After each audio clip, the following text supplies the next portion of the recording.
الحمد لله والصلاة والسلام على رسول الله وعلى آله وأصحابه أجمعين. أما بعد، السلام عليكم ورحمة الله وبركاته. dhowr mas'alo oo la xiriira axkaamta soomka iyo axkaamta salaada taraawiixda oo dadku in fara badan ay isweydiiyaan ayaa in sha allahu tacaala wakti kooban aan tilmaami doonaa. masalada koowaad waxay tahay dadku had iyo jeer ale waxay isweydiiyaan qofku isagoon daahir ahayn oo jinaabaysan ama gabadha iyadoo xaydkii uu ka go-ay laakiin aanay weli ka maydhan, haddii waagu u bariyo oo iyadoo soom niyeysatay soomkaasina ka ansaxaya. masalada jawaabteedu waxa ay tahay dahaarada janaabo iyo xayd daahir laga yahay, bimacnaa gabadha iyadoo ka go-ay ay ka maydhatay soomka shardi umaha. waxaa bannaan qofka in waagu u bariyo isagoo junuba oo weli aan maydhan maalinkaana uu soomo. saasoo kale gabadha iyadoo dhiiggii caadada uu ka go-ay laakiin weli aan maydhan inuu waagu u bariyo oo ay soomto ayaa u bannaan. sida dumarkii nebigu calayhi salaatu wasalaam ay sheegeenna arrinkaasi rasuulka waa ku dhici jiray. sida muslim ku wariyey saxiixiisa, wuxuu waa beriisan jiray isaga oo junuba maalinkaana wuu soomi jiray. markaa salaada ayaanay labada qof aynu sheegnay aanay tukan karin, laakiin iyagoo xaaladda ku jira soom way niyeysan karaan. masalada labaad la xidhiidha axkaamta soomka iyo salaaddu waxay tahay salaada taraawiixdu sidaynu inagu u tukanay ay u badan tahay kuna fadli badan tahay waa laba ragcadood marka la tukadaba in la salaamo naqso. rasuulku calayhi salaatu wasalaam wuxuu yihi salaatu leyli mathna mathna, salaada habeenkii waa laba ragcadood, macnaa marka laba ragcadood la tukadaba in la salaamo naqso, saasa afdala. marka mar haddii afartii ragcadood salaamo naqsi uu udhaxeeyo aanay isku xidhnayn, niyada labada ragcadood hore la niyeystay kuma filla qofka oo labada ragcadood ee salaamo naqsiga ka dambeeya uguma filla. dadku waa inay ku baraarugsanaadaan mar kastood salaamo naqsatood salaadan aad rabta inaad sii wado, niyo cusub waa inaad la timaado, waayo camal xidhiidhsan maaha. sida salaadii faralka ahayd ee tana hadda aynu tukanay salaada doore afarteeda ragcadood ay isku xidhan yihiin ayaa niyo quri ay ku filan tahay oo ragcad kasta ama laba kastaaba niyo gaara uma baahna. laakiin salaada salaamo naqsigu u dhaxeeyaa waxay ka dhigan tahay laba maalmood oo qofku uu soomayo, maalin waliba niyo gaara bay u baahantah. markaa mar kastood laba ragcadood u kacayso waa inaad niyeysato labada ragcadood. rasuulkuna calayhi salaatu wasalaam wuxu uhi inama alacmaalu binniyaat wa inama likulli imri'in maa nawa. haddaad tidhaha marka horean salaada wada niyeystay, niyada shuruuddeeda waxaa ka mida cadamu lmunaafi, niyadii aada la timi inaanu ku iman wax niyada ay isdiidayaan. oo labada maalmood tusaale ahaan ee ramadaan waxaa soo kala dhex gelaya wax niyadii ay isdiidayaan. walihaada niyo quri kuma filla soddonka ramadaan ama laba maalmood. sidaasoo kale labada ragcadood iyo labada ku xigee salaamo naqsigu u dhaxeeyo waxay isdiidayaan oo ah salaamo naqsigaas oo salaadii hore ay ku furantay ayaa u dhaxeeya, markaa niyadii hore kuma filla. mar kastoo laba ragcadood cusub aada u kacayso waa inaad niyo la timaado. waxaa ka mida masaa-isha la xidhiidha salaada taraawiixda ee dadku had iyo jeer ale ay isweydiiyaan, haddii qofku inuu imaamka la dhamaysto salaada taraawiixda macaa witrigii uu la tukado iyo inuu inta kale la tukado oo witriga uu dib u dhigto teebaa fadli badan. sida axaadiista nebigu ay tilmaamaysa waxaa fadli badan inuu imaamka la dhamaysto, waayo rasuulku calayhi salaatu wasalaam wuxuu yihi man qaama maca alimaami xataa yansarif kutiba lahu qiyaamu leyla. qofka salaada imaamka la tukada ilaa imaamku uu salaada dhammaynayo waxaa loo qoraa ajarka qof habeenkii oo dhan tukanayey qofka ajarka loo qoro kale ayaa loo qoraa. waxaa haddaba imanaysa waxaa laga yaaba qofku inuu idhaahdo waxaan doonayaa habeenka aakhirkiisa iyo nuskiisa dambana inaan tukado. rasuulkuna calayhi salaatu wasalaam wuxu uhi laa witraani fii leyla, hal habeen laba witri lama wada tukan karo. oo adoo witriyaystay witri labaad laguma ogola, hal witri unbaa habeenkii la ogoliyay. waxaa kaloo rasuulku uhi ijcaluu aakhira salaatikum bileyli aw fi leyli witra, salaadaad habeenkii tukanaysaan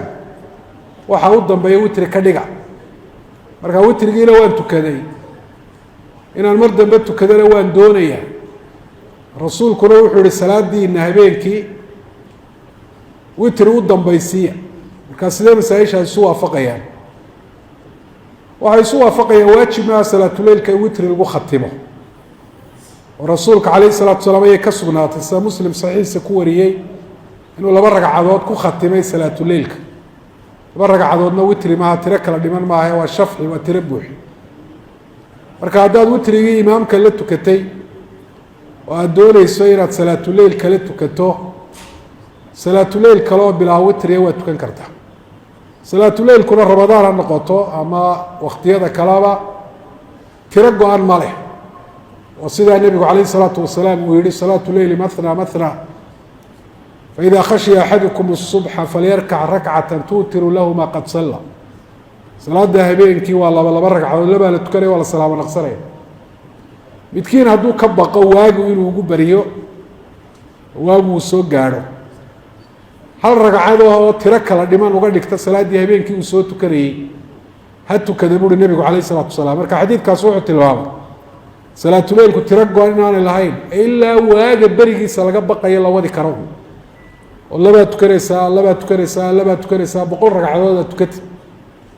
ama 1 ragcadood. waagii haddaad tidhaahdo uu kaa beryi doonaa,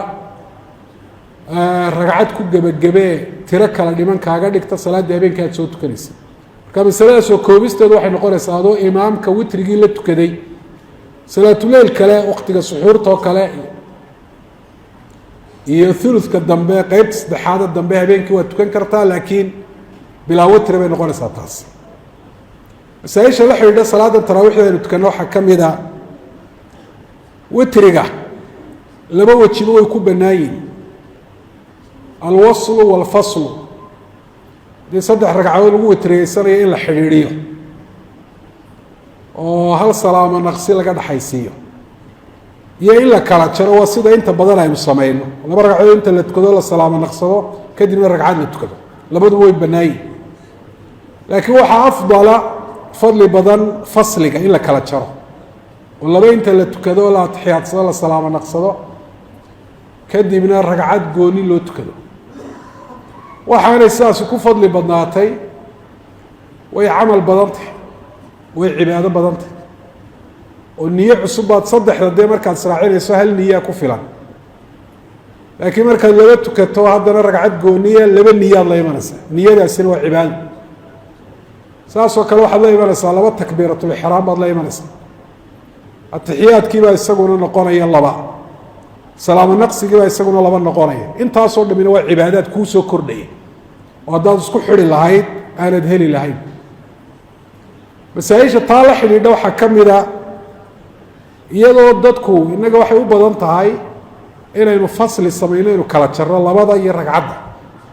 marka waxaa laga yaabaa qofkii inuu niyeystay inuu 2 ragcadood tukado, imaamkiina inuu niyeystay 3 inuu israaciyo. markaa qofkii 2 ragcadood niyeystay muxuu samaynayaa? qofka 2 ragcadood niyeystay isagoo salaaddii ku jiro o aan ka bixin ayaa tasdexaade imaamku u kacay, intaanu isagu kicin oo weli uu fadhiyo, iyo ragcaddaa saddexaade imaamku u kacayna salaadda dhexdeedu ku niyeysanaya. oo niyada salaada sunnaha ah salaada dhexdeeda waa lagula iman karaa, laakiin adoo 2 niyeystay haddaad imaamkii iska raacdo adoo ragcadda 3aad adigu niyeysan, haddaad arrintaa cilmi u leedahay camdan iyo ogaan ama si ula kacan aad u samayso salaadaadu way buraysa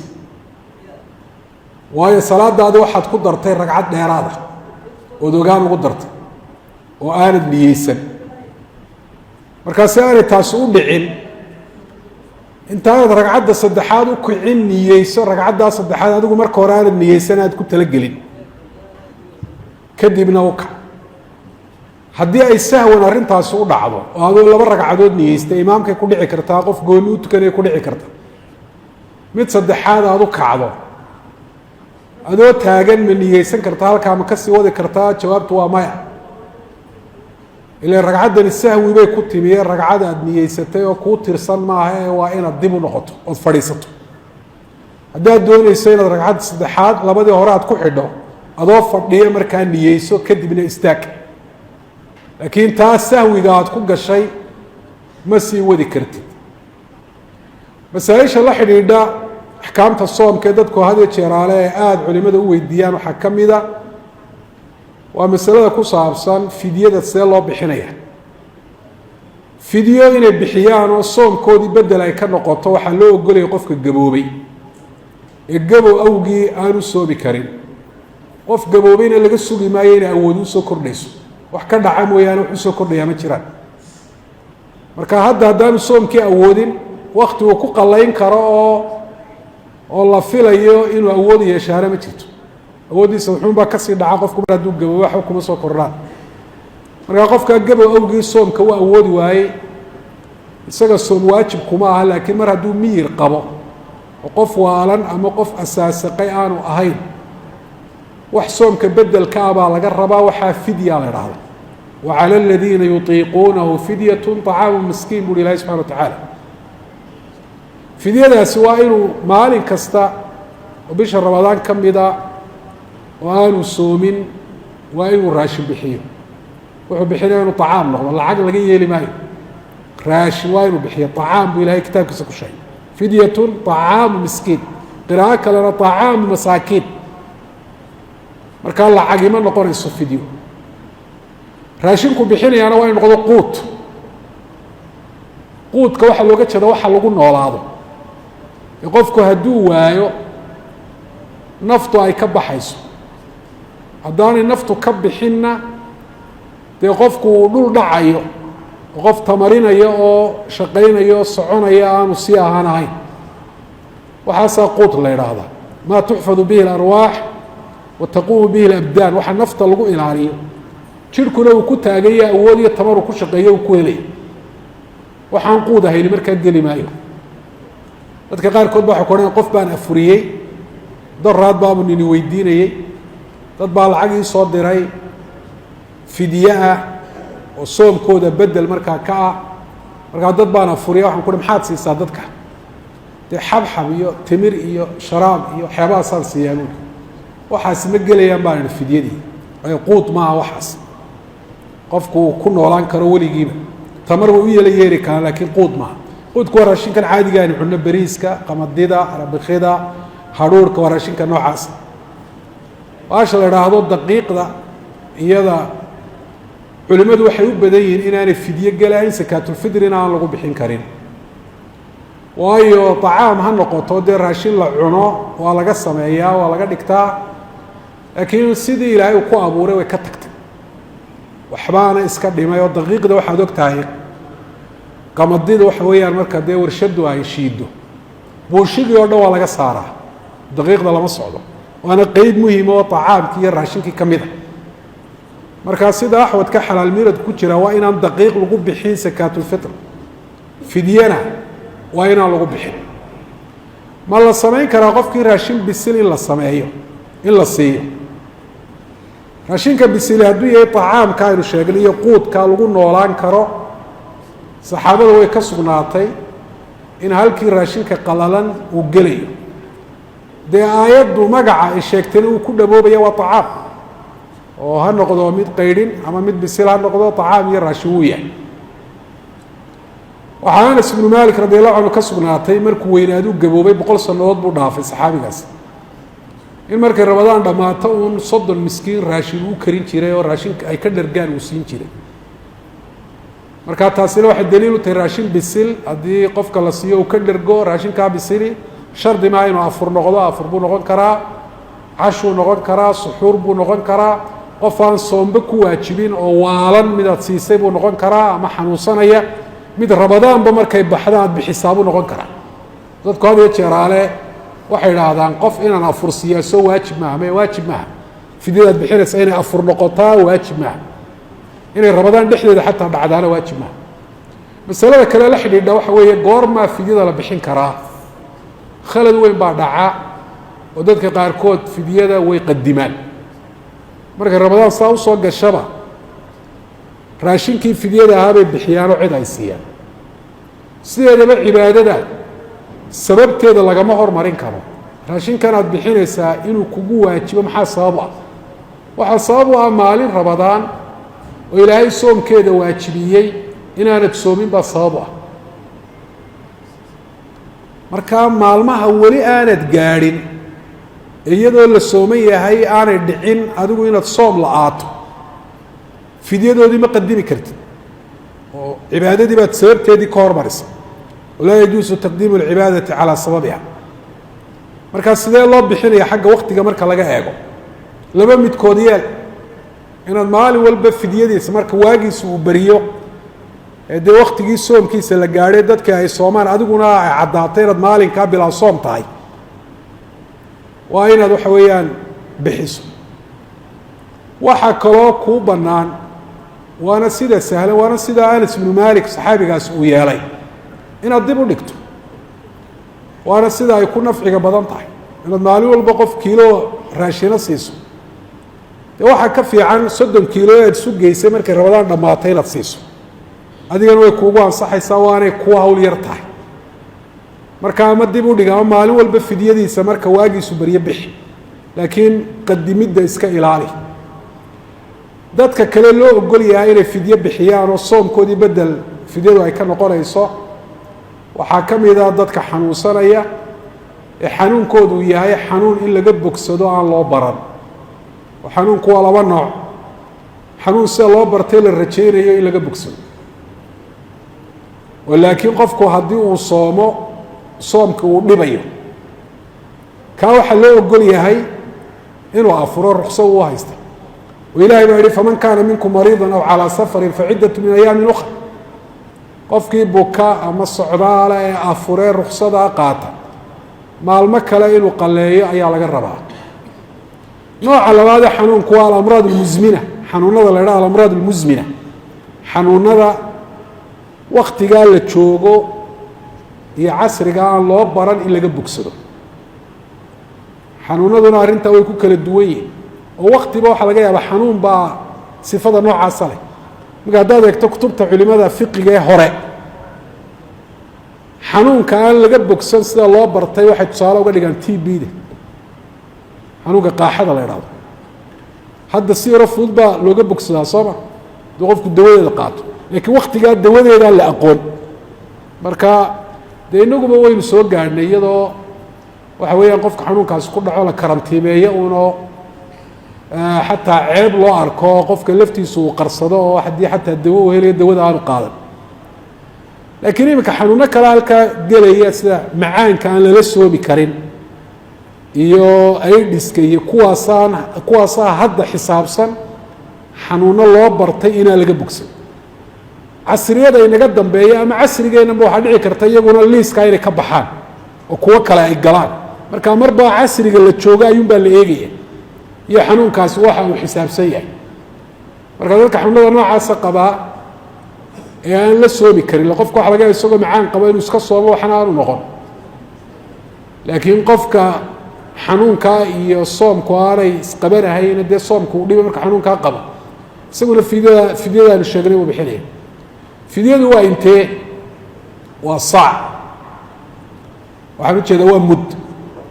mudkuna waa labadaas sacab oo laysu geeyey oo qof abuurkiisu dhexdhexaadi oo aadna aanay sacabadiisu u waaweyn aadna aanay u yaryarayn muggood weeyaan culimada shaaficiyadu waxay dhahdaan waa 600 oo garaam marka 600 oo garaam waa nus kiilo iyo wax yar دي كيلوغا لا iska dhamaystiro waa fiicanta wax qofku uu ku dhanaansado ama iidaam u noqdo inaad u raaciso waajib kuguma aha laakiin haddaad adigu sidaa yeesho waa arrin fiican way wanaagsan tahay fidyadu qofka haddii ay ku habsaanto waa faral iyo dayn lagu leeyahayoo mar walba waa inuu bixiyo in fawra loo bixiyo si degdeg oo dhaqsaa loo bixiyaana waajib maaha oo waxa ay ka mid tahay waajibaadka muwasace waqtigoodu uu ballaadhan yahay bay ka mid tahay masaladan ku gebagabeynaya waxay tahay haddii qofka soom lagu lahaa qalla ah oo soomkaas uu doonayo inuu qalleeyo xagga marka laga eego dedejinta iyo in dib loo dhigan karo laba xaalood buu yeelanaya xaaladda kood waxay tahay qofkaasi haddii cudurdaar la-aan marka hore uu afuray maalmo Ramadaan qalluhu wuxuu ugu waajibayaa fawran markiiba waa inuu qalleeyo oo inuu dib u dhigto qallaha uma banaana salaaduna waa la mid qofka salaada waqtigeedii cudurdaar la-aan kaga saaray dib uma dhigi karo qallaha marka ugu horeysa waa inuu qalleeyo oo laba isku heli maayo cudurdaar la-aan baan cibaadadii waqtigeeda kaga saaray qallihii oo bedelkiina dib baan u dhiganaya haddii qofku cudurdaar awgii uu afuray maalin Ramadaan waa sida qof xanuunsanayo oo kale ama qof musaafira buu ahaa qalluhu fawran u waajibi maayo si degdega uma waajibayo oo Caaisha sheegtay in Ramadaan maalmo lagaga yeelan jiray oo Shacbaanta dambe ee soo socota sanadka dambe ay qalleyn jirtay marka taana nabigeena calayhi salaatu wasallam la joogta arrinkan waa ku arkay oo mana diidin taas waxay daliil tahay qofkii cudurdaar awgii u afuray inuu qallaha uu dib u dhigi karo waxa dhacda dadka qaarkood iyada oo qalle lagu leeyahay inuu soo gaadho Ramadaantii kale inuu soo gaadho maxaa xaalkoodu noqonaya horta Ramadaantaa soo gashay in la soomaa waajib mar haddii Ramadaan ba la gaadho soom kale meesha uu ka baxay qalle iyo mid lagu nadray iyo mid sunnaa iyo soomka Ramadaan baa waqtiga iska leh soom kale meesha ma geli karo goormu qalleyn markii Ramadaantaasi baxay waaye wax kale miyaa lagu leeyahay isna laba xaalood bay yeelayaan dadkaasi inuu qallaha cudurdaar la-aan dib u dhigay ilaa Ramadaantii kale ay u soo gashay kaa qallena waa lagu leeyahay fidyana waa lagu leeyahay labadaasoo israacinaya sida Abu Hurayra iyo Ibn Umar iyo saxaabadu ay fatwoon jireen saxaabo khilaaftana ay jirin weey haddii cudurdaar awgii qallaha uu dib u dhigayna qalluun baa lagu leeyahay fidye inuu raaciyaa waajib kuma aha ilaahay subxaanahu watacaala soomkii salaada baa inaga aqbalo dembigeenuna ha dhaafo kuwa naarta uu ka xoreynaya ilaahay nagu daro wallahu aclam sala allahu calaa nabiyina muxamedin wacala aalihi waasxaabihi ajmaciin